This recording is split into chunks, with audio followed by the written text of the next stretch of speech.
So guys, ang sarap daw ng itlog na niluluto ni Mama. Pero mas maganda ako. Mas maganda ako. So guys, comment down below kung sino mas maganda sa amin. Ayun kasi naman guys, nanabon.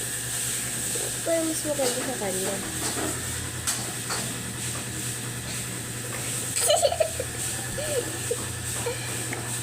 Picture tayo.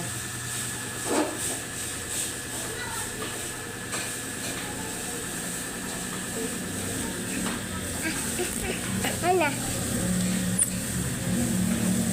Game.